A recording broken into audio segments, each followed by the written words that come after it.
J'ai aimé déjà les intentions initiales des Bleus. Il y a très vite eu la volonté de jouer haut, d'aller les chercher, de s'imposer. Je crois que quand tu commences un match où 2 minutes, les 2 premières, ça n'est rien dans 90 minutes, mais quand l'adversaire ne touche même pas le ballon dans ces 2 minutes, que ça annonce une première mi-temps que tu as totalement maîtrisé, dominé, où tu as poussé ton adversaire à jouer bloc bas, même si je pense que c'était également un choix de l'Ukraine de jouer bloc bas. Je pense que les intentions affichées dans ce 4-2-3-1, qui n'a pas toujours été une marque de fabrique chez Deschamps, avec plus de joueurs offensifs que d'habitude, c'était positif. J'ai aimé le visage à ce moment-là. Il n'a pas duré, puisqu'à partir du moment où les Ukrainiens ont été menés, et surtout en deuxième mi-temps, ils ont commencé à jouer, ça s'est un peu rééquilibré. Mais dans l'ensemble, la prestation des Bleus, oui, de toute façon, elle est positive. Tu sais, quand tu vois que l'Allemagne hier perd, que l'Italie galère pendant 55 minutes avant de battre l'Estonie, que les Pays-Bas se sont pas baladés contre la Pologne. Bon, ben ouais, tu joues l'Ukraine, même si c'est pas en Ukraine, à l'extérieur, on va dire pas en France. Tu gagnes 1-0, tu vas chercher le deuxième but sur la fin. Ouais, je pense que dans l'ensemble, c'est plutôt une note positive qu'il faut, un tampon positif qu'il faut coller sur ce match. Ouais. Jean-Louis, il y on aura le des rappelle. réserves, hein, mais globalement positif. Voilà. Jean-Louis, on le rappelle, tu étais au stade, tu as commenté le match. Un 4-2-3-1 proposé par Deschamps avec des joueurs offensifs. Olysée qui était en 10, Doué, Barcola sur les côtés, Kiki Mbappé qui était en pointe. Est-ce que toi aussi, tu trouves que Didier Deschamps, il a voulu nous proposer du jeu déjà dans cette composition d'équipe, mais surtout qu'on en a vu sur le terrain et que ça a fonctionné? Ouais, moi je suis d'accord avec Daniel. Le match est bon de la part de l'équipe de France, notamment sur un aspect qu'on n'avait pas vu sur les derniers matchs où l'équipe de France avait joué à 4 offensifs, c'est derrière, sur les nombres d'occasions concédées. Alors c'est pas le même adversaire que l'Espagne ou que ceux qu'on a affrontés, mais on laisse très peu d'occasions à l'Ukraine. Il y a un face-à-face pour Maignan en fin de match, et sinon la défense a été bonne. Les retours de Koundé, d'Upamecano par rapport au rassemblement précédent ont fait du bien. Donc moi c'est ça que je retiens, c'est que globalement on se procure les occasions, on en concède très peu, donc c'est un bon match. Maxime, cette première mi-temps, on l'a vécue ensemble, effectivement, elle était plutôt plaisante, même s'il n'y a que 1-0 à la mi-temps. En tout cas, les Bleus ont largement dominé. L'Ukraine à la mi-temps, c'est 0 tir. Ouais, non, je pense que l'équipe est vraiment bien rentrée dans le match. Alors après, bien aidé par le plan de jeu de l'Ukraine. Moi, je pense qu'ils ont voulu essayer de fermer la profondeur. C'est pas la raison pour laquelle ils ont dû jouer un bloc bas. Moi, où j'ai été agréablement surpris, c'est dans le contre-pressing de l'équipe de France. Dès qu'ils perdaient le ballon, justement, on avait des réserves par rapport à le quatuor offensif, et en particulier après le match de l'Espagne. Je les ai trouvés très généreux dans l'effort. Dès qu'on perdait le ballon, je trouvais qu'on récupérait très très vite. Pareil pour la défense derrière, les 4 derrière ont été très bons, en particulier la défense centrale. En première mi-temps, c'est pas grand-chose à faire. Pas grand chose à faire, c'est vrai, mais bon, enfin, encore une fois, ils ont fait le taf. Ils ont fait le taf, et que tu l'as dit, je pense que c'était pas facile. Tu l'as vu contre l'Allemagne, enfin en tout cas l'Allemagne qui a un peu galéré. C'était la même chose avec l'Italie. Non, les premiers matchs sont jamais faciles, et tu l'avais vu d'ailleurs sur l'historique, où l'année dernière ils perdent contre l'Italie sur le premier match. Pareil en septembre, il y a 2 ans, ils perdent contre l'Allemagne. Non, je trouve que c'était une très bonne première mi-temps. Ça s'est rééquilibré en deuxième mi-temps, et je trouve que l'Ukraine a été pris à son propre jeu, c'est-à-dire que ils ont essayé de jouer la contre-attaque en première mi-temps, et finalement c'est ce qu'a fait l'équipe de France sur le deuxième but de Mbappé. Après, dans ce genre de match où immédiatement l'adversaire est là et tu le comprends pour défendre principalement, le fait d'avoir marqué vite, ça a d'abord rassuré et donné un peu de confiance aux Bleus, et ça les a empêchés de s'empêtrer dans une sorte d'attaque-défense, le scénario classique du bloc bas contre l'équipe qui veut jouer, enfin le match qu'on connaît par cœur, où tu te casses le pif sans arrêt, tu n'arrives pas à faire le tour, tu finis par être maladroit, tu rates des occasions. Ces matchs-là, on les connaît par cœur. Le fait d'avoir marqué très vite, en étant habile, en tout cas sur ce but-là, ce que fait Barcola est très juste, en tout cas dans la passe décisive, la conclusion d'Olysée. Je pense que ça a décontracté tout le monde, et même si ensuite les Bleus ont attaqué sans réellement se créer des occasions, il y a eu encore une frappe d'Olysée, il y a eu des bribes comme ça d'occasion, mais néanmoins tu menais. Donc tant que l'autre ne réagissait pas, tu étais tranquillement installé dans ton match, quoi. Mais ça, je pense, était très utile de marquer vite dans ce match. Sinon, tu pouvais te mettre dans une sorte de match bourbier, le truc classique du bloc bas face à toi, quoi, du béton, quoi. Olysée qui a ouvert la marque à la 10e minute. Jean-Louis, il y a des avis partagés sur les meilleurs joueurs. On a entendu Olysée, on a entendu Koné, on a entendu Tchouaméni. Olysée en 10, c'est comme ça qu'il faut l'utiliser maintenant pour Deschamps, où on se pose la question de, évidemment, quand il y aura un adversaire plus relevé, a priori, il pourrait avoir des intentions un petit peu moins offensives. Ça on verra quand ça se présentera. Pour l'instant, je pense que c'est la grosse réussite de Deschamps dans le changement tactique, et c'est ça le changement, c'est l'installation d'Olysée en numéro 10. Là, il marque ce soir, ça fait 3 buts sur ses 9 sélections, et pendant 1 heure, je trouve qu'il fait tout bien. Et on le voit beaucoup, toutes ses touches de balle sont bonnes, il est bien entre les lignes dans cette position qui est pas simple parce qu'il y avait un gros bloc reculé de l'Ukraine. Donc je trouve que tout ce qu'il fait c'est très bien. Il s'éteint un peu en deuxième mi-temps, mais parce que l'Ukraine rehausse son niveau et l'équipe de France domine un peu moins. Mais globalement, offensivement, ça a été le meilleur Olysée. Mais après, tu as raison, Tchouaméni, il est très impressionnant en deuxième mi-temps quand il faut jouer les transitions et c'est lui qui met sur orbite Mbappé notamment. Mais je mets quand même Olysée parce que ce qu'il fait c'est le plus dur parce que c'est offensivement. Daniel, tu crois Olysée vraiment installé comme ça? Moi j'aime bien ce joueur. Je trouve que c'est un joueur technique, c'est un joueur qui apporte réellement toujours quelque chose. Il est dans l'initiative, il propose beaucoup de choses sur le terrain. Maintenant, son positionnement, ça va être la question. Tu peux pas t'empêcher de dire jouer l'Ukraine c'est une chose, jouer l'Espagne comme on l'a fait récemment, ou même si tu avais offert une fin de match absolument rocambolesque, l'essentiel du match tu t'es fait balader. Ce ne sera pas la même histoire quand au milieu de terrain, le positionnement d'Olysée posera question. Est-ce qu'il n'est pas trop haut? Est-ce qu'il faut qu'il vienne aider un petit peu plus bas? De quelle façon tu fais le pressing? De quelle façon tu laisses Tchouaméni et Manu Koné seuls contre un milieu à 3? Oui, ça posera beaucoup de questions à son positionnement. Est-ce que le 4-2-3-1 il est viable contre un gros adversaire? Ça peut être un problème pour Deschamps, effectivement. Quelque chose qu'il faudra observer parce que ça sous-entendra que devant Mbappé soit plus efficace dans son pressing, que dans les couloirs ça participe également au travail du milieu de terrain. Et ça, je ne sais pas si les Bleus sont complètement au point là-dessus. Est-ce qu'ils ont l'habitude de jouer de cette façon-là? Ça, c'est des vraies questions qui se poseront quand tu auras un adversaire plus compliqué. Et là, honnêtement, ça ne va pas arriver avant la Coupe du Monde maintenant. Et ça ne va même pas arriver avant l'éventuel 8e de finale de la Coupe du Monde. Donc c'est dans longtemps tout ça, quoi. Et oui, l'Islande fait peur, messieurs, dames.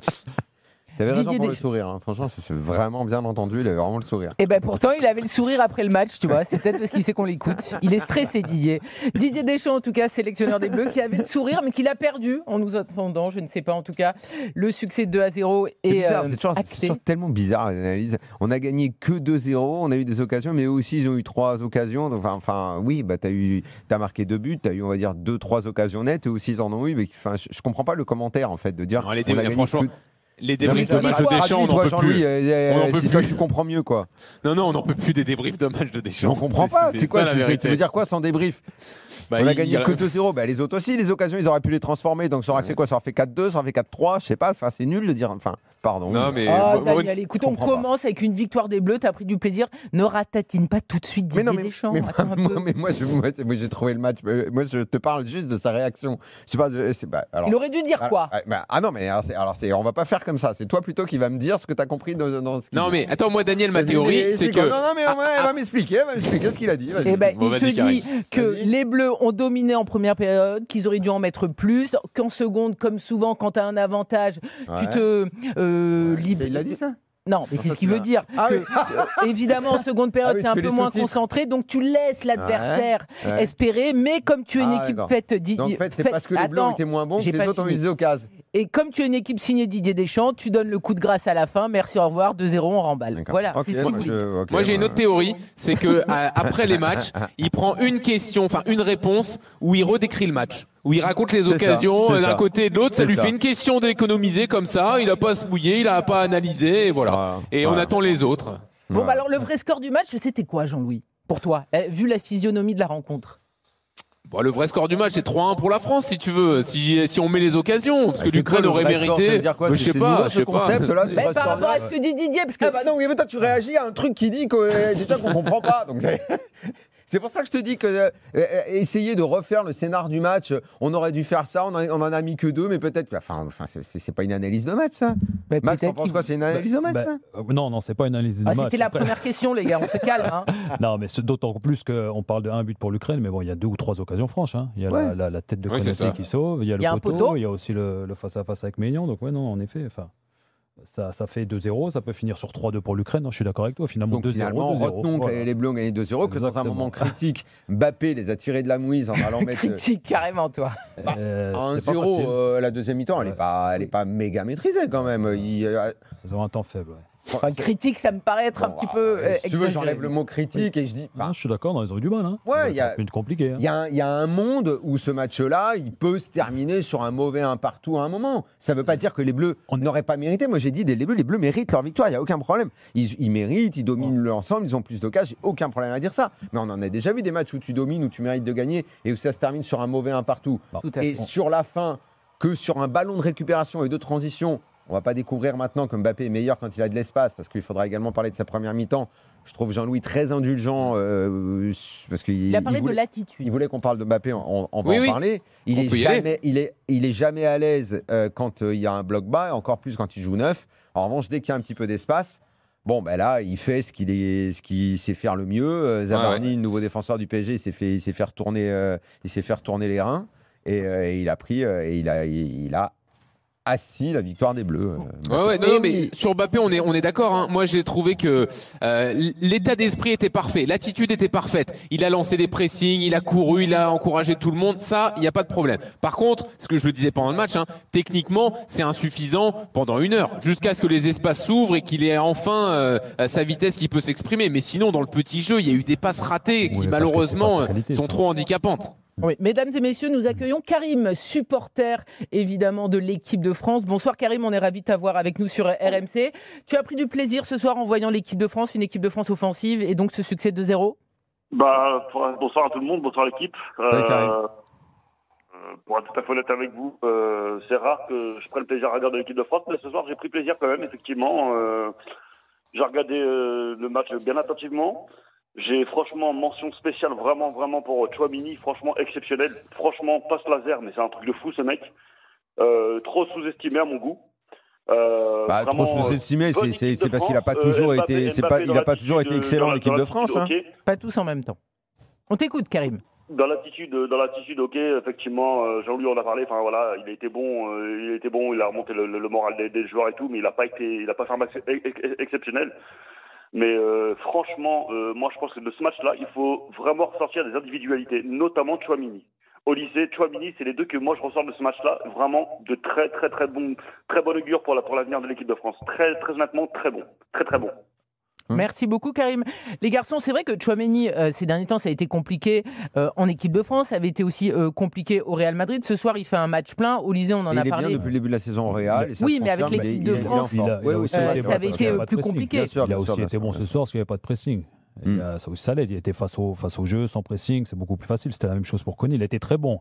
Mais tu l'as dit, remets-le face à une équipe d'Espagne où est-ce que tu as du pressing hausse. Je pense que c'est pas le même Tchouaméni. Donc voilà, il faut quand même tempérer. Il a été très bon, mais les Ukrainiens l'ont laissé jouer. Et forcément, quand tu as Tchouaméni sans pression avec le ballon, c'est un magicien. Il fait des superbes passes, tu l'as vu. Tu vois, il est capable de grandes choses. Mais il faut remettre dans le contexte, à mon avis, si tu le vois dans un autre match. C'est là qu'il faut vraiment le juger. Pour l'instant, c'est encore un peu trop tôt. Jean-Louis, le Madrilène, vu du stade, parce qu'en bleu, il a été critiqué, il était en difficulté. La saison dernière, on rappelle, il n'était pas toujours titulaire avec le Real, il dépannait en défense centrale, c'était compliqué. Là, ce soir, il fait un match plein. Est-ce que tu mets le bémol de l'adversité aussi ? On est obligé de le mettre, mais bon, en restant sur le match, il est effectivement d'abord pendant le match très bon dans les duels. Il y a des tacles excellents qui fait tout le match. Donc là, on est vraiment sur un 6 pur où il remplit son rôle.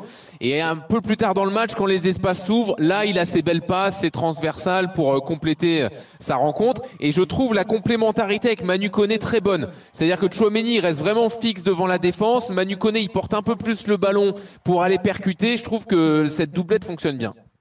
Merci beaucoup. Donc tu vois pas Rabiot venir semer le trouble dans cette doublette?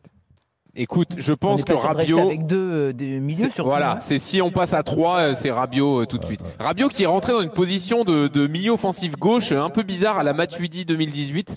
J'espère quand même que c'est pas un truc qui va... Un rôle que Rabiot a déjà bien rempli en équipe de France. Très souvent, il rentre là. Pas très souvent. Si, quand même. Ça a été fait un peu, mais pas très souvent non plus. Qui aurait peut-être dû rentrer d'ailleurs à 3 dans l'axe, je sais pas, au milieu, si Dembélé se blesse pas. J'ai le sentiment que vous allez passer en 4-3-3. C'est pas peut-être avec Koné, j'ai cru ça, Rabiot, jusqu'à ce que Dembélé... J'ai cru ça dans le moment où justement il y avait que 1-0 et les Bleus étaient un petit peu plus bousculés. Je pense que Deschamps... J'ai vu chez Deschamps la volonté immédiatement de remettre un cran de ceinture. en faisant rentrer Rabiot. Après, l'équipe a été chamboulée sur la deuxième mi-temps. Doué qui sort tout de suite, Dembélé qui rentre. Il va y avoir un sujet Ousmane Dembélé. Tu le rappelais Jean-Louis, il est sorti sur blessure face à Toulouse. Il avait donc un souci aux ischio. Il est venu en équipe de France. Il n'a fait qu'un seul entraînement avec les Bleus. Il est rentré à la mi-temps et à la 78e, blap, il est à nouveau touché et il sort. Deschamps, là, sur ce coup-là, il a fait n'importe quoi là.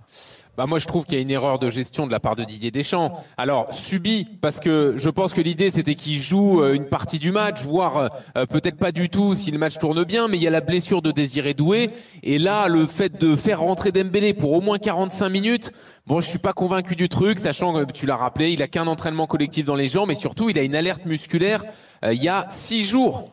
Donc on n'a pas la gravité, c'est sûrement qu'une contracture, mais quand même, est-ce qu'il y avait vraiment besoin de le lancer à ce moment-là, alors qu'il y a d'autres personnes sur le banc et qu'il y a un autre match contre l'Islande qui justifiait le fait de le garder dans le rassemblement? Moi, Jean-Louis, ce qui me pose problème dans l'analyse, c'est pas que fondamentalement je suis pas d'accord avec ce que tu dis, c'est que j'ai du mal à croire que dans le football d'aujourd'hui, avec le soin qui est apporté aux staffs médicaux, ce qu'on appelle les cellules performance qui limite te disent tout ce qu'il y a dans le corps du joueur.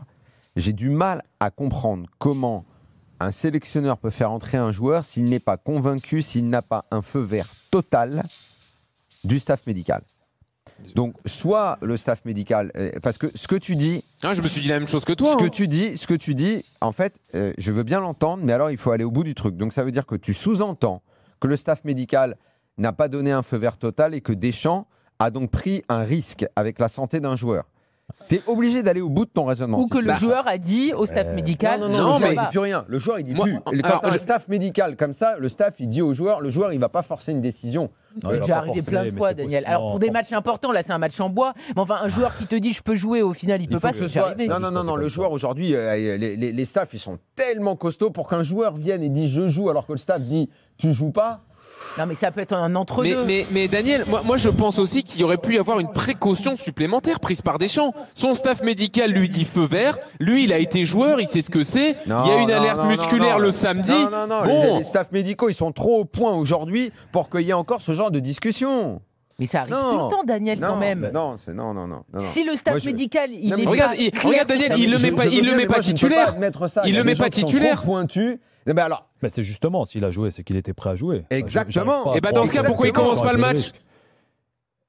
Il commence pas le match parce que justement, il voulait peut-être le faire jouer que 45 minutes, il voulait le faire. Peut-être tu joues la première. Donc on tient compte de sa blessure, du fait qu'il soit pas entraîné, qu'il a qu'un entraînement dans les jambes. Oui, alors après il y a peut-être la. Mais alors le raisonnement il tient pas parce que tu peux très bien te blesser en 5 minutes, tu peux te blesser à la 5e comme à la 75e.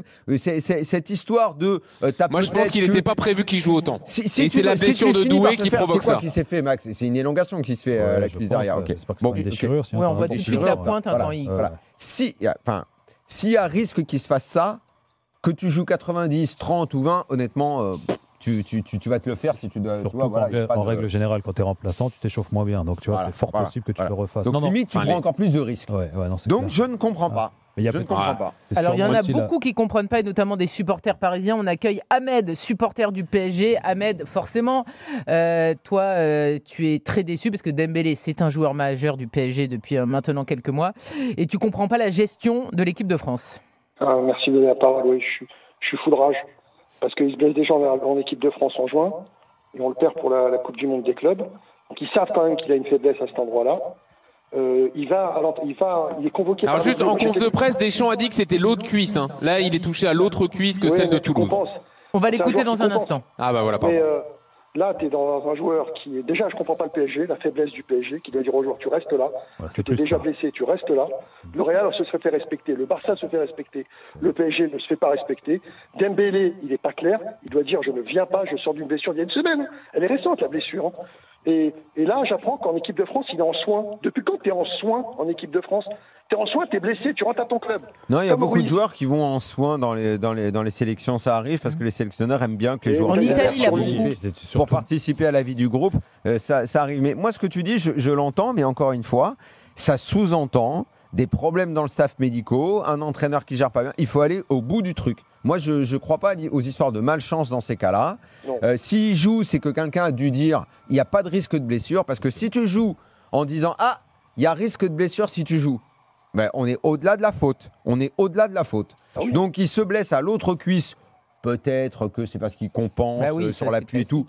Possible, mais moi je dis que si un mec est sur le banc et si un mec rentre à la 45e, c'est qu'il est en parfait état de santé. Sinon, ça veut dire qu'il y a faute quelque part. Messieurs, je vous propose justement d'écouter Didier Deschamps sur la blessure de Ousmane Dembélé, parce que les journalistes ont interrogé le sélectionneur des Bleus. On l'écoute.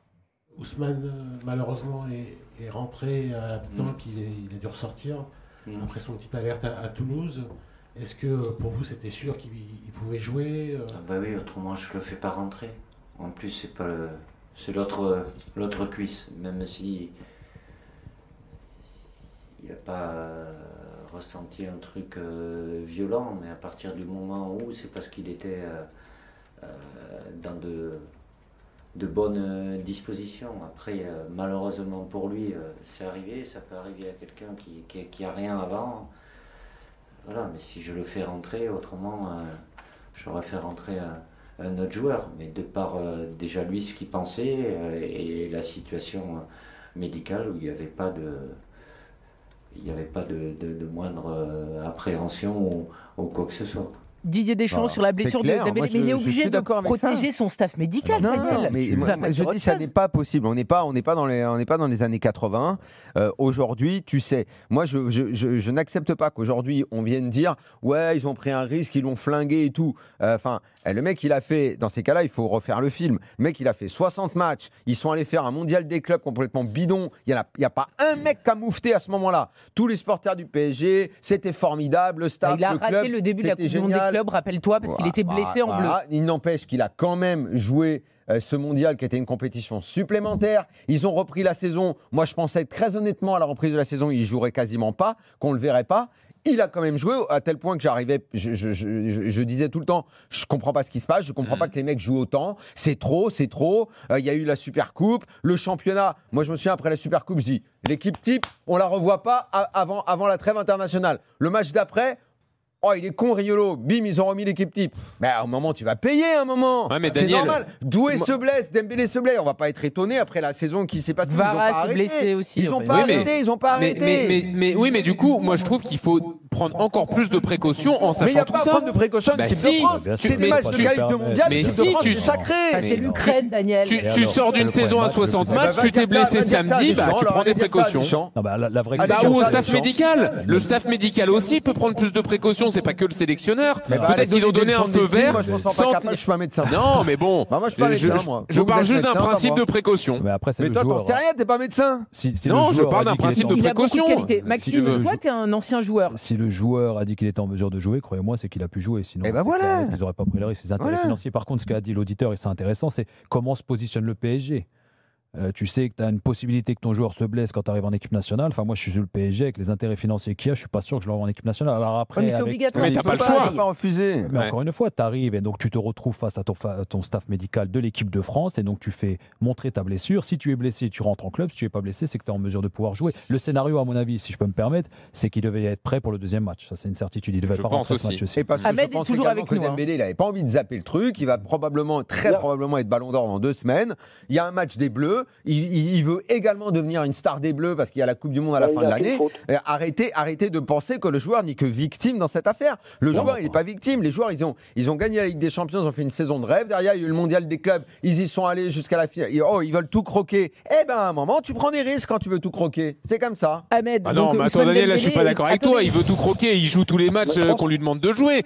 S'il avait refusé l'équipe de France. Il les joue les matchs, Jean-Louis. Bah oui, mais donc, t'imagines le scandale s'il avait refusé l'équipe de France. Mais je comprends pas ce que tu dis. Deschamps vient de dire le joueur n'a émis aucune réserve. Oui, bah donc. Pas tous en même temps. Toi, tu penses qu'on a forcé Dembélé à jouer? Qui, moi? Oui. Ah non, pas du tout. Moi, je comprends pas ce que. Mais non, moi, je comprends pas ce que Daniel, tu dis en disant les joueurs sont aussi responsables, ils veulent tout croquer. Bah oui. Moi, je dis juste que les joueurs peuvent pas refuser de jouer. Et donc forcément, Dembélé, on fait appel à lui, il joue. Messieurs, Ahmed, 2 secondes et tu vas réagir. L'an dernier, on se souvient qu'il y avait eu le problème Mbappé. Finalement, Mbappé avait demandé à Deschamps de ne pas venir en équipe de France. Il avait été appelé. Puis le deuxième rassemblement, Deschamps n'avait pas pris le joueur de Madrid. Est-ce que, Ahmed, tu crois que Ousmane Dembélé, effectivement, vu qu'il essaye de changer de statut aussi en équipe de France, qu'il veut devenir la star des Bleus, l'avancante des Bleus, etc., il aurait peut-être dû un petit peu se préserver parce qu'au final, il est blessé ou c'est pas de chance pour toi? Pour moi, il connaît ses blessures. Il a une carrière où il a eu beaucoup de blessures. Il est responsable parce que normalement, il doit même dire avant même le rassemblement à Deschamps, je sors d'une blessure, je viens pas, j'ai besoin de me soigner. Il a un kiné spécial en plus parce que il a un corps spécifique, c'est pas facile de le soigner lui. Et oui, il a sa responsabilité. Il doit refuser. Oui, il est parti en Espagne, leur dire je suis blessé, il est revenu le jour même. Voilà, point barre. Deschamps, il peut l'écouter, ça. Je veux pas m'appuyer, je veux pas refaire des efforts. Là, il y aurait eu 2-3 semaines de repos, il aurait été bien. Donc oui, Dembélé, il a une responsabilité. Le PSG aussi a une responsabilité. Parce que quand Mbappé dit je viens pas au rassemblement, t'en fais pas qu'il y a Real derrière, hein, qui lui dit tu vas pas, tu te soignes. Et un club doit aussi défendre ses intérêts. Et je trouve que là, Dembélé et le PSG, on n'a pas su défendre nos intérêts. Moi, je pense que tu réécris un peu l'histoire. Si le PSG dit Dembélé vient pas en équipe de France, ça fait un scandale. Bah si oui, Dembélé dit je me sûr. ménage, je vais pas en équipe de France, ça fait un scandale aussi. Bien C'est sûr. que l'institution est pas forte. Mais non, parce que tu sais très bien que s'ils font ça, ça va foutre le bordel. On va dire Dembélé veut pas aller jouer en bleu, ça va créer des polémiques. Il a déjà eu une blessure en juin. On est tous inquiets là-dessus. Bah, écoute, merci beaucoup façon, Ahmed d'avoir été avec nous. Il a un corps qui a toujours été historiquement fragile et que justement sa saison au PSG, enfin surtout sa deuxième partie de saison, elle était hors du commun par rapport justement à son corps fragile. Et Daniel, il y a un truc que je trouve qui est intéressant par rapport à ce que tu as dit. Le fait que Dembélé, il essaye de devenir l'avancante des Bleus, qu'il essaye de devenir la star des Bleus aussi, alors qu'avant c'était un joueur important, mais enfin ça n'a jamais été le numéro 1, celui que tu mettais en avant, et on attend toujours d'ailleurs qu'il ait des stats de folie en bleu. Est-ce que tu penses que ça joue dans la tête de Dembélé? Que s'il était Mbappé, en fait il se poserait pas la question, il dirait je suis blessé, je peux pas. Je peux croire cette théorie. Moi je crois qu'en ce moment il est dans une phase ascendante. Il est en train de devenir, il est devenu le joueur le plus important du PSG. Il est Ballon d'Or dans 2 semaines. Comme j'ai dit tout à l'heure, année de Coupe du Monde. L'équipe de France, elle est toujours, pour l'instant, emmenée par Mbappé. Mais les joueurs, ils ont aussi, à l'intérieur de leur carrière collective, des carrières individuelles. Dembélé, il est en train d'atteindre un sommet que, franchement, peu de gens imaginaient. Même lui. Et ouais, il a envie d'être en bleu, il a envie de mettre des buts en bleu, il a envie d'être bon en bleu. En plus, en bleu, je trouve que vous exagérez un peu là quand même. On le met même pas dans la position qui l'a rendu excellent au PSG. Donc il a déjà un petit peu ce retard de standing. Parce que là où il est devenu star, il va être sacré Ballon d'Or par rapport à ce qu'il a fait au PSG dans un positionnement très particulier qui n'était pas le sien historiquement. Et qui n'est pas le sien en équipe de France. Donc qu'il ait envie de venir en bleu, qu'il ait envie de jouer et de s'illustrer et de rentrer dans la deuxième mi-temps et de faire la différence, oui, c'est normal. C'est des sportifs de haut niveau, c'est des compétiteurs de très très haut niveau, c'est de la technologie de pointe là. Non, mais ça, sur la fin, je suis d'accord. Mais par contre, je pense pas qu'il y ait une démarche de je change de statut et je force les choses. Dembélé, on l'a jamais entendu surfer sur le Ballon d'Or, faire des interviews en disant c'est mon moment, j'ai changé de dimension, etc. Là, on l'a appelé en équipe de France, on l'a fait jouer, lui, il obéit. Je pense pas qu'il faille aller chercher plus loin que ça. Merci Jean-Louis. Une petite information, parce qu'on sait qu'il y a eu plusieurs blessures. C'est Désiré Doué, l'autre Parisien aussi, qui a quitté le stade et qui boitait bas. Une information. Contracture mollet mollet, ouais. C'est un peu long, contracture mollet, ça peut être long. Hein. C'est un peu plus long. Ça peut être long, mollet, c'est relou. Eh ben, on va suivre ça. Jean-Louis, tu voulais nous parler également de Tchouaméni. On a eu un auditeur mollet, tout à l'heure. c'est 2 mois. Bon, avec leur médecin, c'est un peu moins. Ouais, non, Tchouaméni, on en a parlé, Karine, il n'y a pas de souci. Upamecano, moi. Tu moi. voulais sur Tchouaméni ? Ouais, sur Tchouaméni, c'est bon. Moi, c'est Upamecano que. Dans mon oreille qui me dit Jean-Louis veut parler de Tchouaméni. Il a dû te crier ça dans l'oreille, Flavien, on le connaît. Koné aussi, qui était son acolyte au milieu de terrain et qui a fait un gros match. Et moi, je trouve quand même que Upamecano, il change beaucoup de choses aussi derrière. La friabilité de l'équipe de France en juin, c'est aussi parce qu'Upamecano n'était pas là. Que ce soit au duel avec Dovbyk ou pour couper les balles en profondeur, je l'ai trouvé au top ce soir. On rappelle donc toujours Upamecano, Konaté, ils n'avaient plus été associés ensemble depuis novembre 2024 et ils ont des très bonnes stats quand ils sont associés ensemble, le joueur du Bayern et le joueur de Liverpool. Merci beaucoup Jean-Louis d'avoir été avec nous. Merci. Et Lucas Digne aussi, j'ai trouvé très bon, puisqu'il y a la question avec Hernandez et tout, jamais décevant. Hernandez met plus un pied devant l'autre, voyons. Oui, mais il est en sélection.